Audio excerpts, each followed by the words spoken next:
Interest payable credit sir 10% note পেয়েবলের sir এটা 10% হবে কিন্তু 4/1 অংশ। এখানে আমরা নোটস পেয়েবলে আগে যাই, তাই তো? নোটস পেয়েবল কত আছে দেখি তো। নোটস পেয়েবল কত স্যার? 14,500।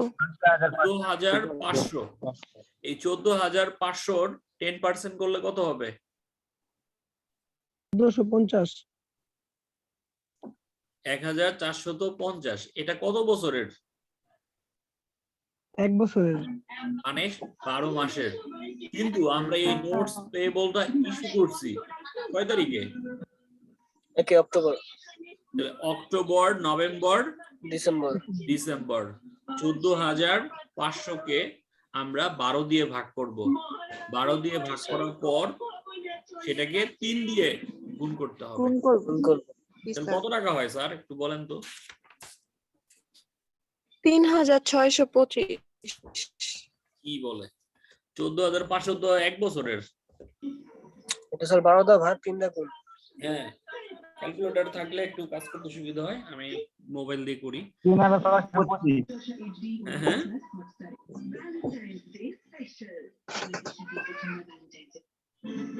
বলো।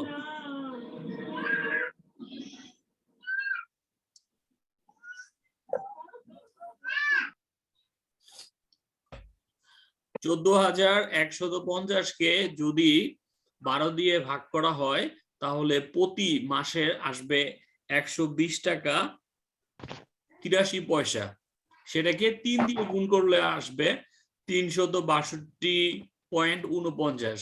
আমরা যদি রাউন্ড ফিগার নেই তাহলে 362 নিলে হয়। যেহেতু 50 পয়সার কম আছে এটাকে আমরা 362 ধরতে পারি। আর যদি চাও 362.49 সেটা লিখলেও হবে। তবে আমরা একটু ফ্র্যাকশনটা মানে ভগ্নাংশটা বাদ দিয়ে কাজ করতে চাই আমাদের কাজ করার সুবিধার্থে। অর্থাৎ 362.49। হ্যাঁ, আমরা 362 নিব। বুঝতে পারছি?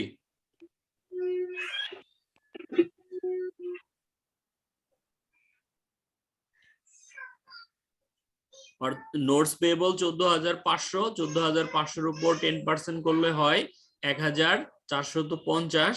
সেটাকে 12 দিয়ে ভাগ করলে প্রতি মাসের আসবে। প্রতি মাসেরটাকে আবার 3 দিয়ে গুণ করতে হবে। যেহেতু এই নোটস পেয়েবলটা ইস্যু করা হয়েছে 1 অক্টোবর। অক্টোবর, নভেম্বর, ডিসেম্বর এই 3 মাসের ইন্টারেস্ট হবে। তাহলে 1,450 কে যদি 12 দিয়ে ভাগ করি প্রতি মাসের ইন্টারেস্টের পরিমাণ হবে 120 টাকা 83 পয়সা। সেটাকে 3 দিয়ে গুণ করলে গুণফল হবে 362.49। হ্যাঁ, আমরা ফ্র্যাকশনটা বাদ দিলাম, 362 নিলাম।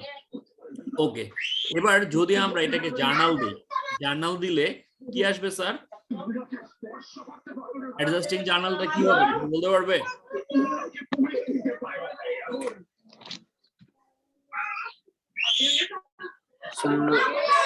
Notes payable, interest debit, expense debit, notes payable credit. Interest expense debit, interest payable credit. Okay, তাহলে দেখতে হবে এই জায়গায় ইন্টারেস্ট এক্সপেন্স এবং ইন্টারেস্ট পেয়েবল নামে কোনো এন্ট্রি আছে কিনা। বুঝতে পারতেছো? যদি থাকে তাহলে আমরা সেটা লিখবো না, আর যদি না থাকে তাহলে লিখতে হবে। কোথায় স্যার? নিচে গিয়ে interest expense debit, interest payable credit. Clear? Adjustment যখন আমরা করব তখন এটা কি তোমরা করতে পারবে? ঠিক আছে, আমরা একটু আলোচনা করে যাই, তারপরে দেখাচ্ছি। Office supplies on hand at 31 December total টাকা হচ্ছে 3,000 টাকা। অর্থাৎ 31 ডিসেম্বর সাপ্লাইজ হাতে আছে কত টাকা? 3,000। 3,000 টাকা।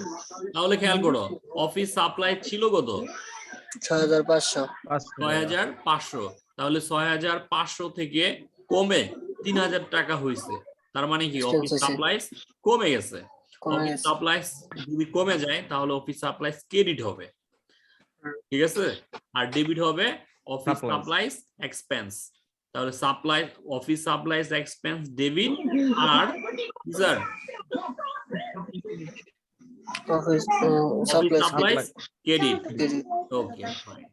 এরপর 3 number insurance policy is for 1 year starting from 1st September 2015. 15 insurance policy কত দিনের? 1 বছরের 1 বছরের। এটা শুরু হয়েছে কত টাকা কবে স্যার? September 1 September 1। আমরা ইন্স্যুরেন্স দেখি এখানে যেটা দেওয়া আছে ৩৬,০০০ টাকা। এটা কত দিনের জন্য? 1 বছর 1 বছরের জন্য। শুরু হয়েছে কবে? 5 সেপ্টেম্বর 5 সেপ্টেম্বর। আর আমরা হিসাবটা করতেছি ডিসেম্বর 31 হ্যাঁ হ্যাঁ 15 সালের 31 ডিসেম্বর। তাহলে 2015 সালে 31 ডিসেম্বর ওই বছরের কয়টা মাস ইন্স্যুরেন্সটা পেল? 4 মাস। কিভাবে? September, October, October, November, November, December. এই 4 মাসের কি হবে? প্রিপেড ইন্স্যুরেন্সটার এক্সপায়ার 36,000 টাকাকে আমরা এবার ভাগ করব কত দিয়ে? 12 দিয়ে 12 দিয়ে ভাগ করলে প্রতি মাসে আসবে কত? 3,000 মোট 3,000, তাই তো? 36 গুণ 12, 3 12 36। ওকে, পার মান্থ ইন্স্যুরেন্সের পরিমাণ হচ্ছে 3,000। 4 মাস আর কয় মাস দিয়ে গুণ হবে? 4 মাস দিয়ে গুণ হবে। তাহলে প্রিপেড ইন্স্যুরেন্স এক্সপায়ার্ড হলো 4 মাসের, এই জন্য 12,000। গুড। তাহলে জার্নালটা কি হবে sir? Insurance expense debit prepared insurance credit. হ্যাঁ, গুড। ইন্স্যুরেন্স এক্সপেন্স ডেবিট আর prepaid insurance credit. Okay fine. তাহলে আমাদের প্রিপেড ইন্স্যুরেন্স 36,000 টাকা থেকে 12,000 টাকা মাইনাস হয়ে 24,000 টাকা হয়ে যাবে। এরপর 4 number depreciation of office equipment for the year was টাকা 3,000।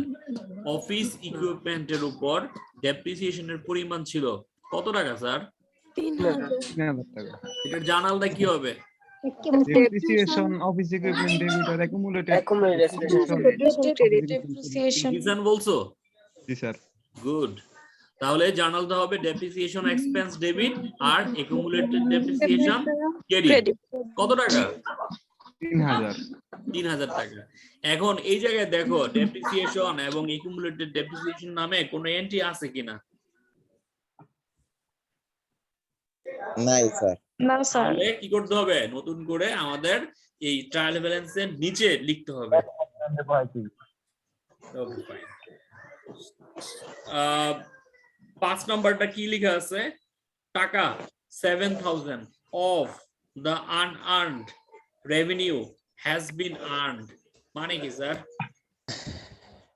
আদায় কি তো 7,000 টাকা আদায় হয়েছে নাকি? নাকি তো 7,000 টাকা আদায় হয়েছে। আনআর্নড রেভিনিউ মানে কি? অনুপার্জিত আয়। অনুপার্জিত আয়, তাই তো? অনুপার্জিত আয় আয়ে রূপান্তর হয়েছে। অনুপার্জিত আয়টা মানে কি স্যার? সম্পদ নাকি? এখনো সার্ভিস দেওয়া হয় না কিন্তু টাকাটা পায় ফেলছি। এটাকে আমরা সহজভাবে যদি বলি তাহলে এটা হচ্ছে অগ্রিম আয়। অর্থাৎ সেবা দেওয়ার পূর্বেই আমি টাকাটা নিয়ে করেছি। তাহলে টাকা যদি আমি গ্রহণ করি, সেবা যদি না দিয়ে থাকি, তাহলে এটাকে বলা হচ্ছে unearned service revenue. Unearned revenue debit, service revenue credit. হ্যাঁ হ্যাঁ, আনআর্নড সার্ভিস রেভিনিউ ডেবিট আর সার্ভিস রেভিনিউ ক্রেডিট। ওকে, কত টাকা স্যার? 7,000 টাকা। 7,000 টাকা। এবার খেয়াল করো, এই আমাদের ট্রায়াল ব্যালেন্সে আনআর্নড সার্ভিস রেভিনিউ নামে কোনো এন্ট্রি আছে? জি স্যার, ক্রেডিটে 15,000। এই দেখো কত টাকা? 15,000। 15,000 টাকা। তাহলে আনআর্নড সার্ভিস নামে আমাদের নতুন করে এন্ট্রি দেওয়ার দরকার নেই। গেল একটা। আরেকটা কি sir? Unearned service revenue debit আর service revenue credit. Service revenue নামে এন্ট্রি আছে। সুতরাং সার্ভিস রেভিনিউ নামেও কোনো এন্ট্রি দেওয়া লাগবে না। তারপর পরেরটা সার্ভিস প্রোভাইডেড বাট আনবিলড টাকা 8500 মানে কি? ওকে সেবা দেওয়া হয়েছে কিন্তু এখন পর্যন্ত মানে হিসাবভুক্ত হয়নি। টাকা পাওয়া যায় নাই, বুঝতে পারতেছি। ও। গুড, সেবা দিয়েছি, ভালো কথা। সেবার বিনিময়ে টাকা পাওয়ার কথা, কিন্তু আমি টাকা পাই নাই। এখন পাই নাই বলে কি আর পাওয়া যাবে না? হ্যাঁ পাওয়া যায়। হ্যাঁ, না না, অনাদায়ী না, এটা হচ্ছে account receivable. Receivable debit, service revenue credit. Good. তাহলে আমাদের এই যে ট্রায়াল ব্যালেন্সটা দেখলাম এবং ট্রায়াল ব্যালেন্সের নিজে কি দেখলাম? অ্যাডজাস্টমেন্ট দেখলাম। এরপর কি বলছে? Require prepare a 10 column worksheet. আমরা এর আগেও বলেছি যে মূলত আমাদের 10 কলাম বিশিষ্টই ওয়ার্কশিট করতে বলা হবে সবচেয়ে বেশি, অর্থাৎ 10 কলামের কার্যপত্র সবচেয়ে বেশি উপযোগী হচ্ছে 10 কলাম ওয়ার্কশিট। তো আমি আজকে যে প্রশ্নটি আলোচনা করলাম এটি 2015 সালের ম্যানেজমেন্টের জাতীয় বিশ্ববিদ্যালয়ের যেই প্রশ্ন, সেই প্রশ্নটা নিয়ে আলোচনা করলাম। আমি যেই প্রশ্নটা আলোচনা করলাম এবং আলোচনার পর সমাধানটা মোটামুটি বললাম। এখন যদি বলা হয় যে তুমি 10 কলাম বিশিষ্ট একটা ওয়ার্কশিট করো, করতে পারবে? জি স্যার। জি স্যার। জি স্যার পারবো। কে কে পারবে? স্যার আমি পারবো। আজিম। স্যার আমি পারবো। হ্যাঁ, তাহলে আমি যে আমি সবাইকে দেখবো, তোমরা কাজ করবে। তো নাই স্যার, স্যার বাইরে। স্যার এই অঙ্কটা কোন অধ্যায়ের? সপ্তম অধ্যায়। সপ্তম অধ্যায়ের। সপ্তম অধ্যায়। সপ্তম অধ্যায়। সপ্তম অধ্যায়ে আমাদের 3টা পার্ট, একটা হচ্ছে চূড়ান্ত হিসাব, আরেকটা হচ্ছে এই যে ওয়ার্কশিট সমনে জাবেদা। এটা কত পৃষ্ঠা আছে? কি কি স্যার? কত পৃষ্ঠা আছে অঙ্কটা স্যার? আমি বলে দিতে পারি যে শ্যামলী ট্রেডার্স, এটা কত পেজ তো বলতে পারবো না, আমি একটা অন্য ইয়ে থেকে করাচ্ছি। 2015 সাল management first year question papers. Sonali traders.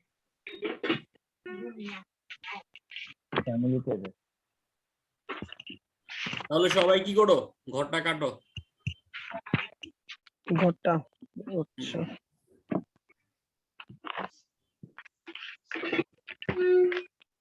আমাদের আগে একটা করা ছিল, আমি আমার ঘর কাটা আছে, আমি এখন কি করব? এটারে ক্লিয়ার করে ফেলি।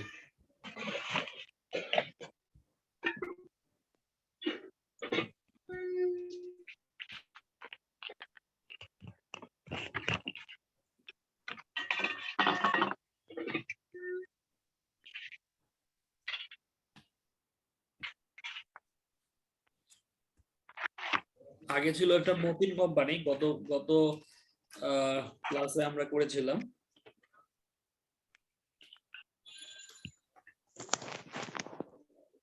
স্যার আগে তো কি বোর্ড কোশ্চেন ছিল?